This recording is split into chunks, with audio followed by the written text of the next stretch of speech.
Good morning. Thank you all for coming to say goodbye to my father.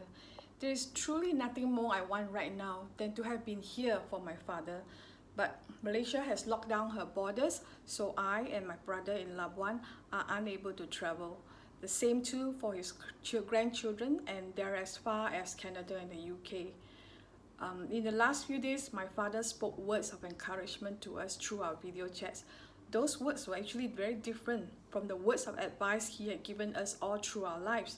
He knew his time was near, and he was in much pain, but he assured us that he had lived his life well, and all he wanted for us was to be happy and to have a good life. Always help each other, he said, the very same words his mother had once told him. Those of you here probably know my father and his life here in Brunei. But I want to tell you stories about his early life, where he came from, what made him who he was.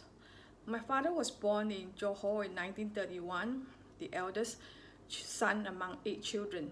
He grew up in poverty, living in an atap house with a dirt floor. At night, he slept with his brothers on a bed made of wooden planks put together and covered with a tin mat. He woke up every morning covered in bites from bed bugs.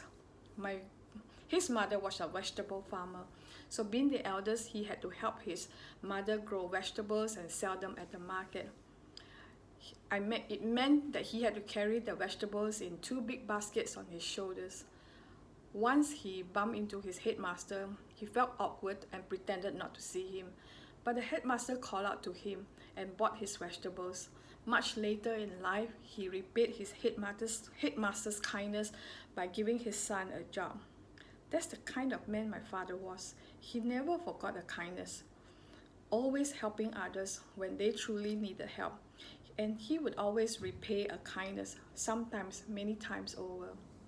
Because of poverty, my grandmother couldn't afford to send all her children to school.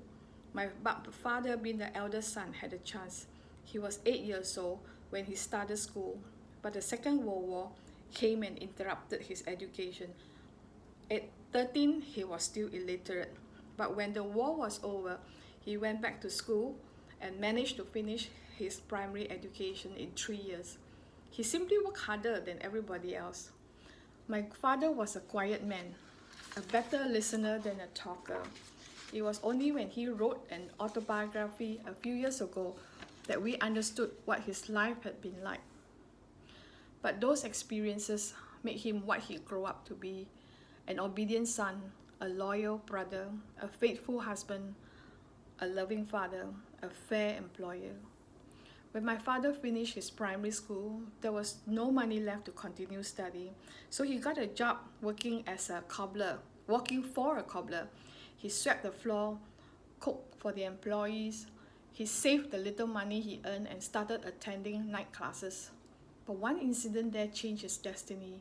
See, my father had to wake up very early to do his work, so one day he found an alarm clock at the night school and he stole it.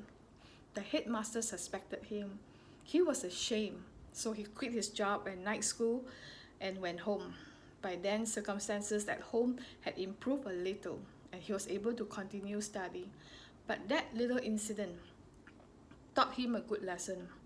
I remember my father always reminding us to be honest, to not steal from others, but if we wanted something, we needed to work for it, and never take what you didn't earn, he said. If you wanted more, you just have to work harder. Wake up earlier if you have to. That was his favorite admonishment. Wake up early, preferably before the sun rises. My father finished his secondary education in record time too. The only kind of job he could get at the time was as a school teacher.